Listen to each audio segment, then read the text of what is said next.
नमस्कार विद्यार्थी मित्रांनो, आज आपण एकदा 10वी इतिहास मधलं प्रकरण नंबर 3 उपयोजित इतिहास त्याच्यामध्ये पॉइंट 3.1 उपयोजित इतिहास म्हणजे काय।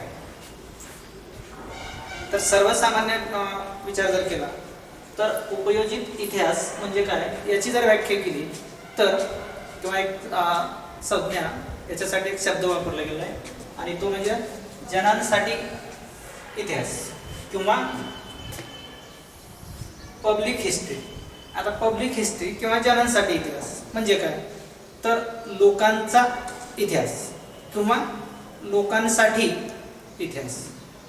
आता याच्यामध्ये काय आपल्याला जर पाहिजे झालं तर सर्वप्रथम इतिहास म्हणजेच भूतकाळात घडलेल्या घटनांची माहिती अभ्यासणं म्हणजे इतिहास।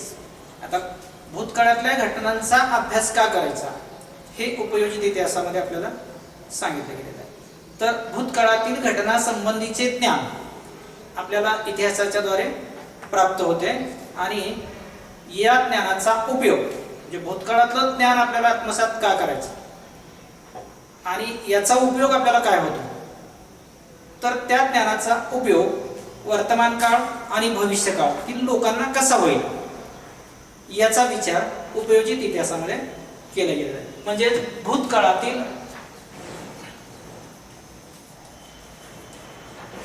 घडलेल्या घटनांचा अभ्यास करणे आणि त्याचा उपयोग वर्तमान काळ आणि भविष्य काळ या काळामध्ये त्याचा उपयोग करून मानवी समाजामध्ये किंवा जीवनामध्ये विकास घडवून आणणे यासाठी किंवा या सर्व गोष्टीचा अभ्यास उपयोजित इतिहासाच्या माध्यमातून केला जातो। वर्तमान काळात समाजातील आव्हानं आता नेमकं भूतकाळातील घटनांचा अभ्यास करणं वर्तमान काळात आणि भविष्य काळामध्ये त्याचा उपयोग करून घेणं म्हणजे काय कारण वर्तमान काळामध्ये किंवा भविष्य काळामध्ये येणारे जे काही आव्हान आहेत तर त्या आव्हानावर किंवा काही समस्या म्हणतो आपण त्याला वर्तमान काळात येणाऱ्या समस्या त्या समस्या सोडविण्यासाठी उपाययोजना करणे। आता त्याच्यासाठी उपाययोजना करणं त्याच्यासाठी समाज उपयोगी निर्णय घेणं म्हणजे जे निर्णय की जेणेकरून समाजाला उपयोगी पडतील असे निर्णय घेणं यासाठी आपल्याला उपयोजित इतिहासाचा अभ्यास हा एक दिशादर्शक म्हणून या उपयोजित इतिहासाच्या माध्यमातून करता येतो। म्हणजेच येणाऱ्या समस्या जर सोडवायच्या असतील तर पूर्वी घडलेल्या घटनांचा अभ्यास करून वर्तमान काळात त्याच्यावरती उपाययोजना करण्यासाठी या उपयोजित इतिहासाचा जो अभ्यास आहे तो एक दिशादर्शक म्हणून आपल्याला उपयोगी पडू शकतो। त्याचबरोबर आता उपयोजित इतिहासामध्ये केवळ तज्ञ लोकांचाच सहभाग असतो असं नाही। आता इतिहास ज्याला आपण इतिहासकार म्हणतो इतिहास लिहिला जात असताना फक्त तज्ञ लोकांच्याकडूनच इतिहास लिहिला जातो असा समज खोटा आहे। म्हणजेच फक्त इतिहास लेखनामध्ये फक्त तज्ञ लोकांचाच सहभाग नसतो तर त्याच्यामध्ये सर्वसामान्य लोकांचा सुद्धा सहभाग असतो आणि या तज्ञ लोकांकडून किंवा सर्वसामान्य लोकांकडून जी जी माहिती उपलब्ध होईल उदाहरणार्थ पुरातत्व खात्याला जी माहिती उपलब्ध होईल त्या माहितीच्या आधारे इतिहास लिहिला जातो आणि त्या इतिहासाचा उपयोग आपल्याला वर्तमान काळ आणि भविष्य काळामध्ये केला जातो। या सर्व गोष्टीचा अभ्यास जो केला जातो त्याला उपयोजित इतिहास म्हणून ओळखलं जातं। आता उदाहरणार्थ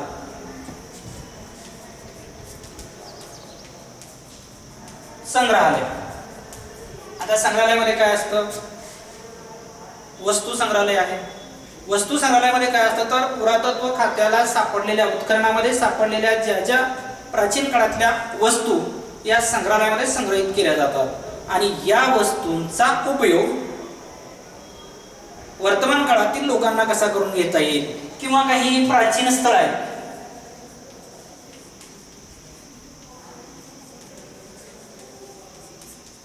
आता प्राचीन स्थळांना भेटी देण्यासाठी अनेक पर्यटक परदेशातून किंवा वेगवेगळ्या देशातून जगातील वेगवेगळ्या देशांमधून येतात।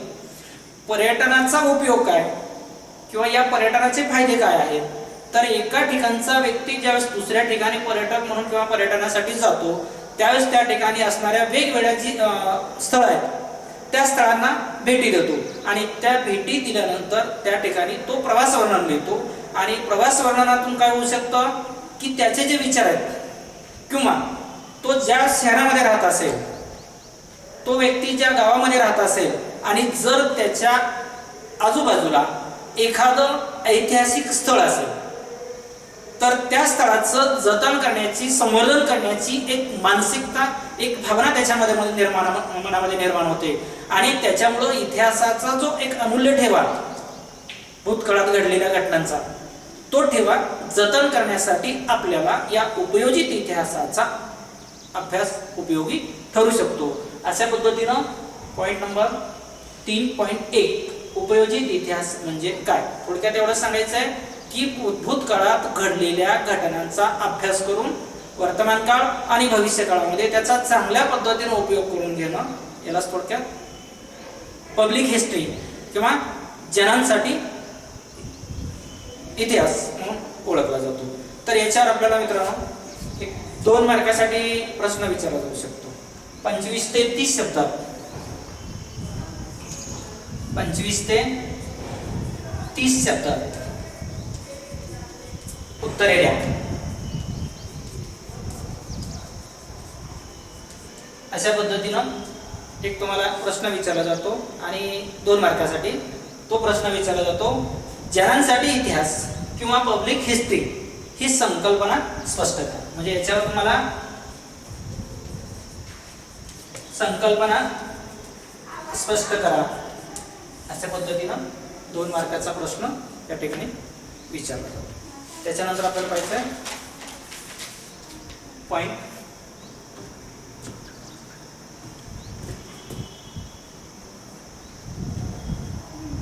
3.2 तर उपयोजित इतिहास आणि विविध विषयामधील संशोधन.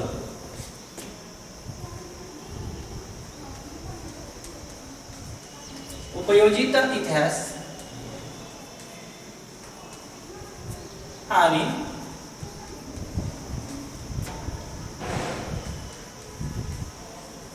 विविध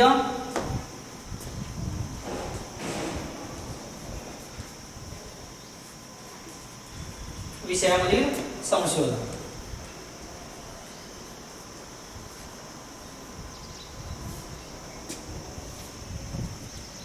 उपयोजित इतिहास आणि विविध विषयामधील जे संशोधन आहे याच्यामध्ये आता इतिहास भूतकाळात घडून गेलेल्या घटनांशी संबंधित असतो. कारण इतिहासाचा अर्थच काय, भूतकाळात घडलेल्या घटना, भूतकाळातील घडलेल्या घटनांशी संबंधित इतिहास असतो. आणि वर्तमान काळातील मानवी घडण, आता भूतकाळात घडलेल्या घटनांचा आपल्याला काय उपयोग असा प्रश्न आपल्याला पडतो. पण भूतकाळात घडलेल्या घटनांचा अभ्यास करून वर्तमान काळातील मानवी जीवन किंवा मानवी घडण ज्याला म्हणतो आपण आणि त्या घटनावर आधारित असते. या घटनांचा कोणत्या किंवा या घटना जर कोणत्या आहेत तर पूर्वीच्या समाजामध्ये घडलेल्या घटना जर पाहिल्या तर त्याच्यामध्ये मग राजकारण आलं,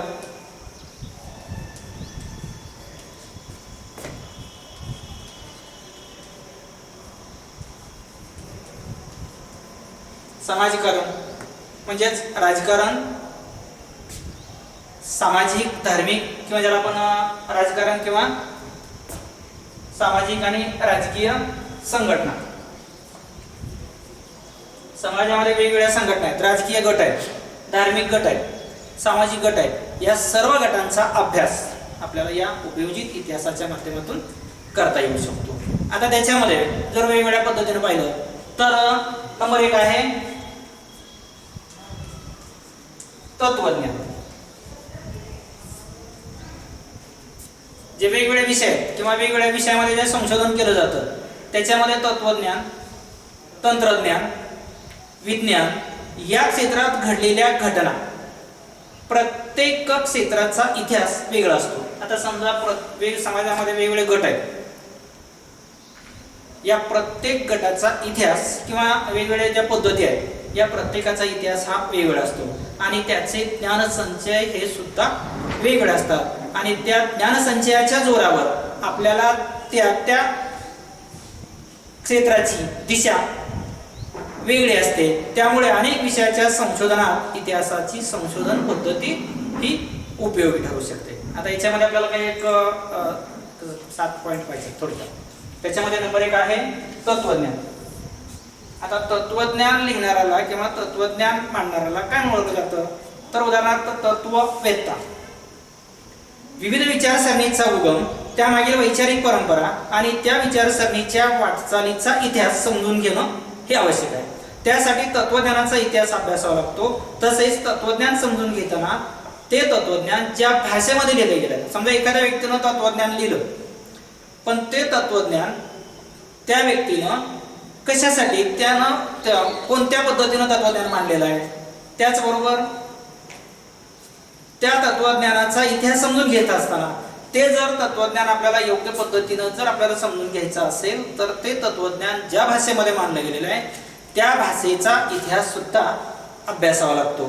आणि त्या भाषेचा इतिहास अभ्यासला तरच आपल्याला त्या काळात त्या व्यक्तीनं मांडलेलं तत्वज्ञान हे समजू शकतं. त्याच्यानंतर नंबर 2 आहे विज्ञान.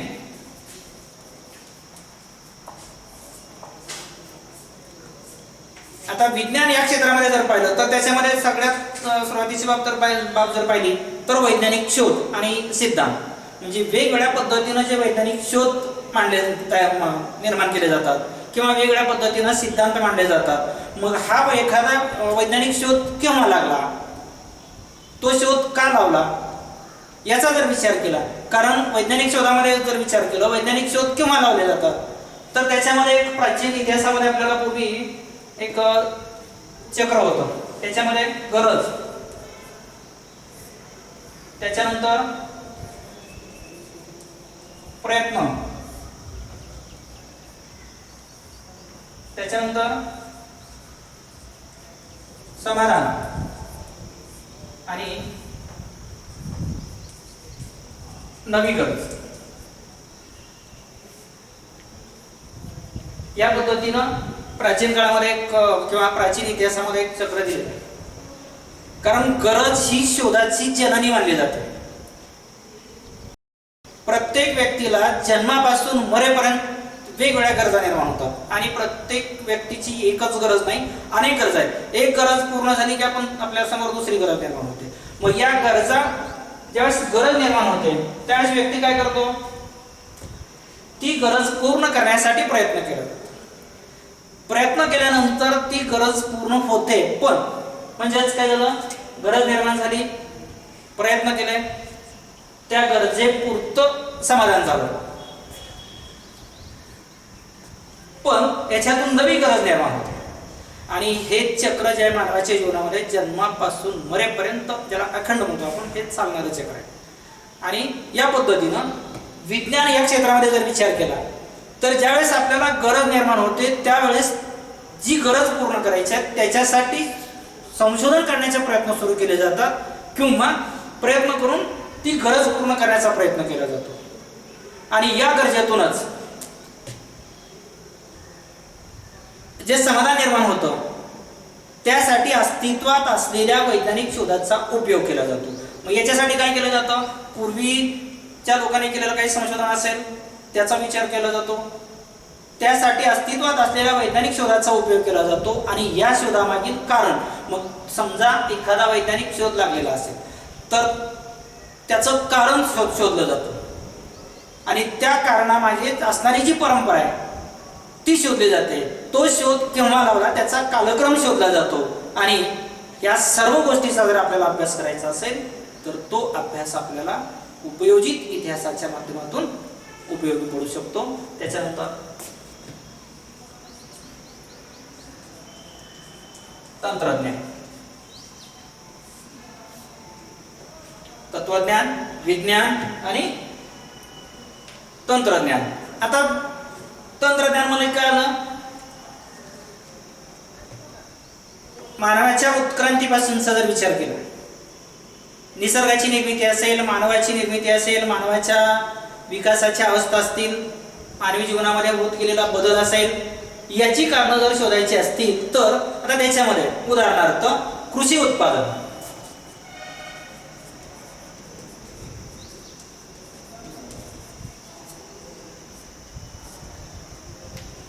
किंवा वस्तूचे उत्पादन,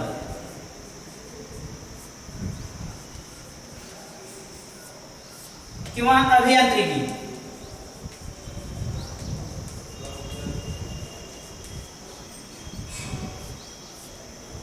आता कृषी उत्पादन आपण जर थोडक्यात पाहिलं तर औद्योगिक क्रांतीची व्याख्या आपल्याला या ठिकाणी पाहता येईल. उत्पादनाची साधने, उत्पादनाची पद्धत आणि उत्पादनाची क्षमता. आता कृषी क्षेत्रामधलं उत्पादन वाढवायचं तर याच्या आपल्याला मुळाशी जर जायचं झालं तर आपल्याला कृषी व्यवसाय सुरू केव्हा झाला? प्राचीन काळामध्ये जसं अश्मयुग आहे, अश्मयुगामध्ये मानवाला शेती करण्याची कला ही कशी विकसित झाली याचा जर अभ्यास करायचा असेल आणि त्याच काळात ज्या मानवानं चाकाचा शोध लावला, जसं आपण विज्ञानामध्ये थोडक्यात पाहिलं चाकाचा शोध असेल, तेव्हापासून मानवी जीवन हे गतिमान झालं. त्याचबरोबर प्राचीन काळामधलं उदाहरण जर पाहिलं तर उत्पादनाची साधनं, कारण पूर्वी उत्पादनाची साधनं कशी होती? मनुष्य शक्ती किंवा प्राणी शक्ती यांच्या जोरावर उत्पादन केलं जायचं. त्यामुळं उत्पादनाचा वेग कमी होता कारण उत्पादनाची साधनं अपुरी होती. पण आज जर आधुनिक काळामध्ये आपण पाहिलं वेगवेगळ्या पद्धतीनं तंत्रज्ञान विकसित झालेलं आहे. अभियांत्रिकी या क्षेत्राचा विकास चांगल्या पद्धतीनं झालेला आहे. त्याच्यामुळं किंवा जे वेगवेगळ्या पद्धतीनं जसं आता सांगितलं होतं मला किंवा चाकाचा शोध, त्याच्यामुळं मानवी जीवन गतिमान झालं, यांत्रिक शेती करायला सुरुवात झाली. त्याचबरोबर ट्रॅक्टर सारख्या उत्पादनाच्या म्हणजे साधनाचा उपयोग केला जाऊ लागला. कमीत कमी वेळेमध्ये जास्तीत जास्त काम केलं जाऊ लागलं. त्याच्यामुळं एक पीक पद्धतीच्या ऐवजी 2 पीक पद्धती अस्तित्वात आल्या. त्याचबरोबर उत्पादनाची क्षमता सुद्धा तिपटीनं वाढली. हे शक्य झालं कशामुळं? वेगवेगळ्या पद्धतीचं तंत्रज्ञान विकसित झाल्यामुळं. आणि त्यावर आधारलेले तंत्रज्ञान हे महत्त्वाचे मानले जाते. विज्ञान आणि तंत्रज्ञान एकमेकावर अवलंबून आहे. गरज ही शोधाची जननी जसं मानतो आपण. गरज निर्माण झाली की प्रयत्न करतो, प्रयत्न निर्माण केला की समाधान होतं. त्याच पद्धतीनं उत्पादन वाढवण्यासाठी सुद्धा याच पद्धतीचे प्रयत्न केले गेले आणि त्याच्यामुळं उत्पादनात मोठ्या प्रमाणात बदल झाला. जर आपल्याला बदल झाला हे समजून घ्यायचं असेल तर उत्पादनाची पद्धत कशी होती, म्हणजे पूर्वीचं तंत्रज्ञान आणि आत्ताचं तंत्रज्ञान, या सर्व गोष्टीचा जर अभ्यास करायचा असेल तरीही आपल्याला उपयोजित इतिहासाचं सहकार्य घ्यावं लागतं. त्याच्यानंतर उद्योग, धंदे आणि व्यापार.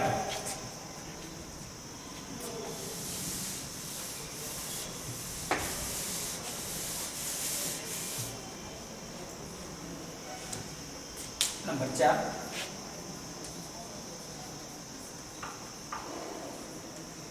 उद्योगधंदे आणि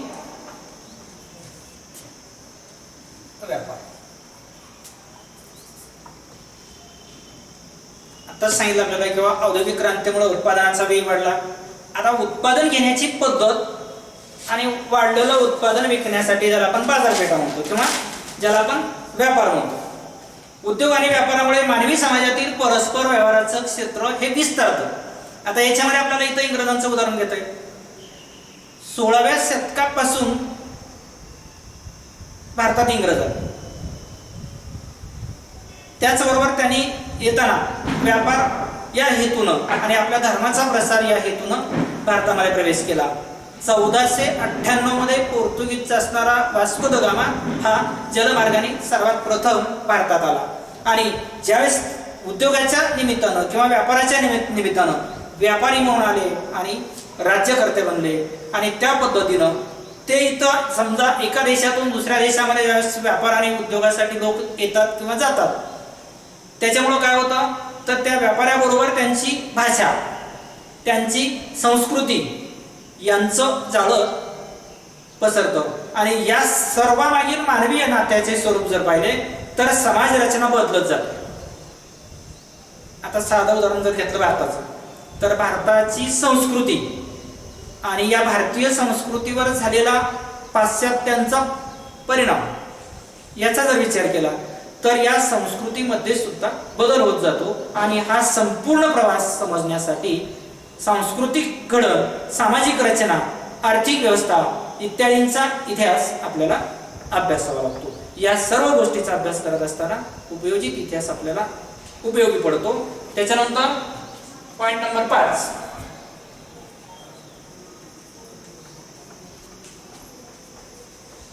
व्यवस्थापन. आत्ताच आपण सांगितलं औद्योगिक क्रांतीमुळे उत्पादन वाढलं, व्यापार वाढला, तंत्रज्ञान वाढलं, उत्पादनाची साधनं बदलली, उत्पादनाची पद्धत बदलली, बाजार विक्री यांच्या व्यवस्थापनाची साखळी असते. आता प्राचीन काळामधलं उदाहरण जर पाहिलं, जसं आपण आता सांगितलं की औद्योगिक क्रांती, पण त्या काळात सुद्धा वाढलेलं उत्पादन टिकवण्यासाठी विशिष्ट पद्धतीनं त्याच्यावर प्रक्रिया केली जायची. भूतकाळातल्या काही पद्धती जर पाहिल्या, आता समजा मोहनजोदडो, हडप्पा या ठिकाणच्या उत्खननामध्ये सापडलेले जे अवशेष आहेत त्याला आपण नागर संस्कृती म्हणून ओळखतो. या ठिकाणी सापडलेले जे अवशेष आहेत त्या अवशेषामध्ये धान्याची कोठार, ज्याला आपण गोदाम म्हणतो, याचेही काही अवशेष सापडलेले आहेत. म्हणजे त्या काळात सुद्धा धान्य साठवून ठेवण्याची, टिकवून ठेवण्याची प्रक्रिया त्या काळात सुद्धा केली जात होती आणि ही पद्धत आजही आपल्याकडे अस्तित्वात आहे.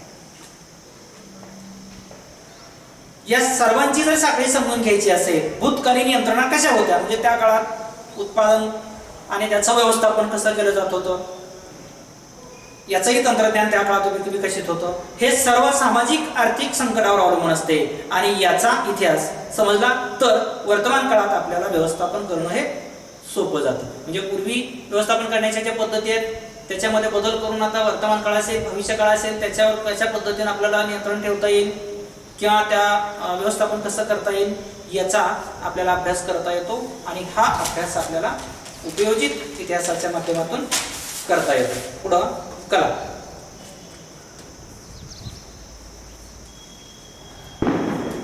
आता कला या क्षेत्रामध्ये जर विचार केला, विविध क्षेत्रामध्ये कला व्यक्त करण्यामागची भावना.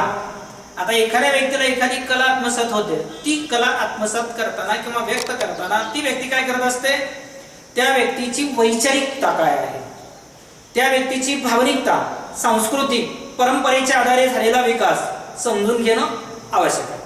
कोणत्याही कलेचे मर्म जर पाहिलं तर कला निर्मात्याची मानसिकता, एखादी कला एखाद्या व्यक्तीला आत्मसात झाली तर त्याच्यामागे त्याची मानसिकता काय, त्या कलाशैलीच्या विकासाचा क्रम, या सर्व गोष्टी इतिहासाच्या अभ्यासाने आपल्याला समजू शकतात. त्याच्यानंतर शेवटचा पॉइंट आहे मानव्य ज्ञानशाखा.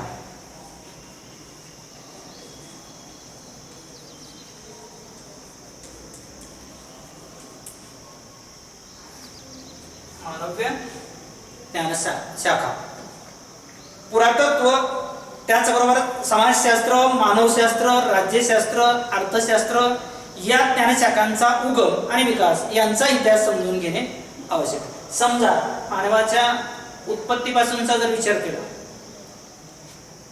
तर त्याच्या ज्ञानशाखांचा जर विचार केला तर या सर्व गोष्टी आपल्याला कुठं काय पाहायला मिळतात तर संग्रहालयामध्ये, किंवा ज्याला आपण पुरातत्व खातं म्हणतो. पुरातत्व खात्याला उत्खननामध्ये सापडलेल्या ज्या वस्तू आहेत त्या संग्रहित केल्या जातात, त्याला संग्रहालय म्हणायचं. आणि या संग्रहालयामध्ये ज्या संग्रहित असणाऱ्या वस्तू आहेत किंवा समाजशास्त्रामध्ये असणाऱ्या घडलेल्या घटना किंवा मानवशास्त्र असेल, राज्यशास्त्र असेल, अर्थशास्त्र असेल, या ज्ञानशाखांचा उगम विकास याचा इतिहास समजून घेणं आवश्यक आहे. विश्वातले मानवाचे अस्तित्व म्हणजेच आता आपण म्हणतो किंवा मानव हा एकमेव प्राणी की तो समाजशील आहे. समाजशील म्हणजे काय,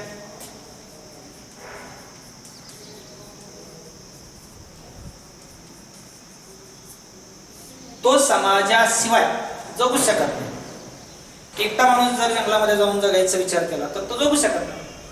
तो समाजात राहतो म्हणून त्याला समाजशील प्राणी म्हणून ओळखलं जातं. आणि या समाजामध्ये त्याचं अस्तित्व काय हे समजून घेण्याची वेगवेगळी अनुमान आहेत प्रत्येकाला. मला वाटलं की मानव असा आहे, मी लिहू शकतो. प्रत्येकाचं अनुमान करण्याची पद्धत वेगळी आहे आणि त्यातून जगाची उत्पत्ती कशी झाली, उत्पत्ती संबंधीच्या ज्या वेगवेगळ्या कथा आहेत, धार्मिक कथा वेगळ्या आहेत, इकडे सामाजिक कथा वेगळ्या आहेत, हे सृष्टीचक्र असेल, मानवी संबंध असतील, किंवा आता जसं आर्यांचा काळ वगैरे जर पाहिला तर देवदेवतांना प्रसन्न करण्यासाठी आर्य वेगवेगळ्या धार्मिक विधी करत असत. त्याचबरोबर प्राचीन काळी लोकांनी केलेल्या गोष्टी, तत्वज्ञानाची बीज त्याच्यामध्ये पेरले गेलेली आहेत. आता काही ज्याला आपण एखादी मौखिक कथा जसं म्हणतो आपण, आजी आजोबाकडून पिढ्यानपिढ्या चालत आलेली गोष्ट आहे. या सर्व शाखांच्या विकासासाठी तत्वज्ञानातील सिद्धांताचा पाया हा महत्वाचा आहे आणि या सर्व गोष्टी इतिहासाच्या आधारे आपल्याला आकलन होऊ शकतात किंवा उपयोजित इतिहासामध्ये आपल्याला या सर्व गोष्टीचा अभ्यास अतिशय चांगल्या पद्धतीनं करता येऊ शकतो. आता या पॉइंटवरती 3.2 म्हणजेच उपयोजित इतिहास आणि विविध विषयातील जे आपण संशोधन पाहिलं त्याच्यामध्ये तत्वज्ञान, विज्ञान, तंत्रज्ञान, कृषी उत्पादन, वस्तूचं उत्पादन असेल, वेगवेगळ्या पद्धतीनं उद्योगधंदे आणि व्यापार असेल, व्यवस्थापन, कला आणि मानवी ज्ञानशाखा या सर्व गोष्टीचा अभ्यास आपण या ठिकाणी केला. आता या असणाऱ्या पॉइंटवरती 3.2 वरती तुम्हाला एक प्रश्न विचारला जातो आणि त्याच्यामध्ये प्रश्न विचारला जात असताना सविस्तर उत्तरे द्या.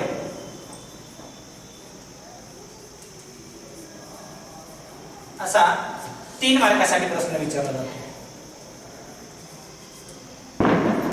हा प्रश्न विचारला जात असताना काय केलं जातं, पुढील विषयाच्या संशोधनात इतिहासाची संशोधन पद्धती कशी उपयोगी ठरते किंवा उपयुक्त ठरते या 7 पॉइंट पैकी तुम्हाला कुठलेही 3 किंवा 4 पॉइंट विचारले जातात. 1 पॉइंट सरासरी 1 मार्काला. म्हणजे अशा पद्धतीनं 3 मार्कासाठी या पॉइंटवरती तुम्हाला प्रश्न विचारला जाऊ शकतो.